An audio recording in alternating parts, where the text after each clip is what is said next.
Bonjour à toutes et à tous, j'espère que vous avez passé un bon week-end, que vous vous êtes bien reposés, car niveau mercato, la semaine va être intense et ça commence fort ce lundi. Mais pour bien commencer la journée, on va feuilleter les journaux espagnols qui font la fête depuis hier soir. Au terme d'une rencontre interminable, l'Espagne s'est imposée au tir au but contre la Croatie. Aucune équipe n'est arrivée à trouver le chemin défilé en 120 minutes. Mais le plus important, c'est de soulever le trophée de l'UEFA Nation League pour les journalistes d'AS qui titrent de nouveaux champions. Un cri de soulagement pour les Espagnols qui estiment que la Rora était devenue maudite. La sélection espagnole n'a plus gagné de trophée depuis l'Euro en 2012.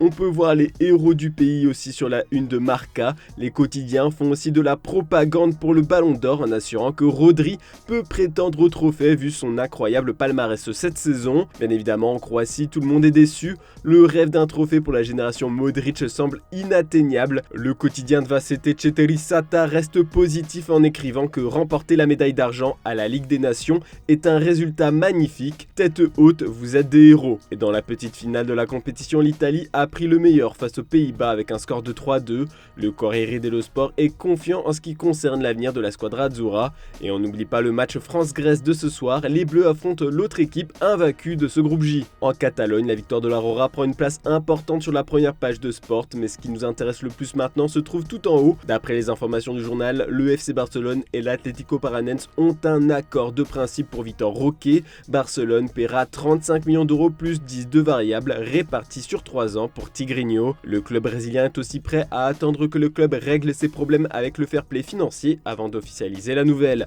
Toutes ces informations sont aussi confirmées par Mundo Deportivo ce lundi matin. Et comme on peut le lire dans le journal, le jeune attaquant et le Barça doivent encore finaliser les détails de son futur salaire. Il va signer un contrat courant jusqu'en juin 2028. Le média nous rapporte également que Gundogan s'est énormément rapproché du FC Barcelone ces dernières heures. Le club aurait reçu des messages positifs de son agent cette nuit. L'Allemand devrait finalement accepter l'offre barcelonaise. Puis ce lundi, on a le droit à une belle surprise en lisant le journal portugais A Bola. Le média dévoile le plan mercato du Benfica ce matin et la priorité du club est de signer Angel Di Maria. L'Argentin a déjà porté la tunique des Aguillas de 2007 à 2010. Les dirigeants lisboètes comptent sur son attachement au club qui l'a fait connaître en Europe pour peut-être qu'il finisse sa carrière. Pour rappel, le champion du monde est actuellement à la Juventus mais n'a toujours pas renouvelé son contrat qui prend fin à la fin du mois. Une belle recrue low cost pour le Benfica. Et si l'Atlético Paranense va envoyer Vitor Roque au Barça, le club brésilien pourrait vendre son gardien âgé de 24 ans Bento à Lisbonne. D'après Record, Benfica fera une offre de 10 millions d'euros pour le portier brésilien. Et si on partait en Italie, ce matin, le Corriere dello Sport consacre une large place au mercato de la Juve. Selon le journal, la priorité du club turinois est de prolonger Adrien Rabiot qui pourrait quitter le club libre de tout contrat dans quelques jours. Max Allegri en a fait l'homme fort de son milieu de terrain, la clé comme l'appelle le journal, et ne veut donc pas s'en débarrasser.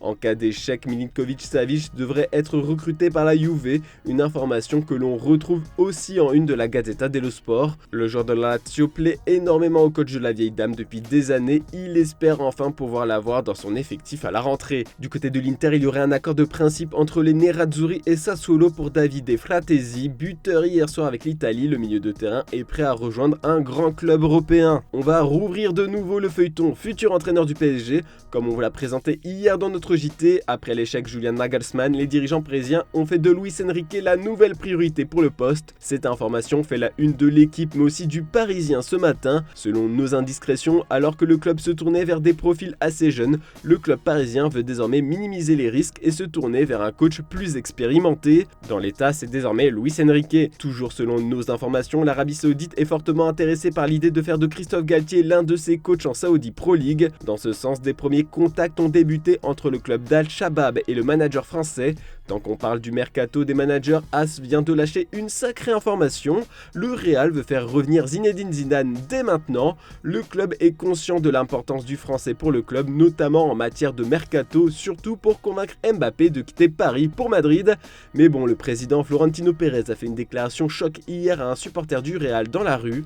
tout a été filmé. Voilà ce qu'il a dit. Oui, c'est bouclé pour Joselu, il arrivera la semaine prochaine mais personne d'autre n'arrivera après lui cet été. Une phrase étonnante, on peut difficilement imaginer le Real ne pas conclure d'accord pour Harry Kane, Kylian Mbappé, Kai Havertz ou Alphonso Davies. Bon, on va terminer ce tour d'Europe avec les tabloïds britanniques. Le Daily Star ouvre son édition du jour avec les dernières déclarations de Luke Shaw. Le défenseur de Manchester United a admis qu'il utilise le rassemblement des Lions comme une opportunité pour essayer de convaincre certains de ses coéquipiers internationaux que leur avenir était avec lui à Old Trafford. Tout ça avec un clin d'œil bien sûr, surtout quand les journalistes évoquent les noms d'Harry Kane et Declan Rice. Samedi, il avait déjà mis de l'huile sur le feu en taquinant via Instagram qu'il avait fait visiter à Kane et Rice le complexe d'entraînement d'United à Carrington. Puis dans les colonnes du Télégraphe, on apprend qu'Arsenal est prêt à vendre dès cet été le milieu de terrain ghanéen Thomas Partey. Les Gunners pensent que son départ, en plus de celui de Xhaka, permettra une meilleure refonte de leur milieu de terrain. Voilà, c'est tout pour ce lundi, on se retrouve demain matin pour une nouvelle revue de presse. N'oubliez pas le JT Foot Mercato en fin d'après-midi. Bonne journée à toutes et à tous.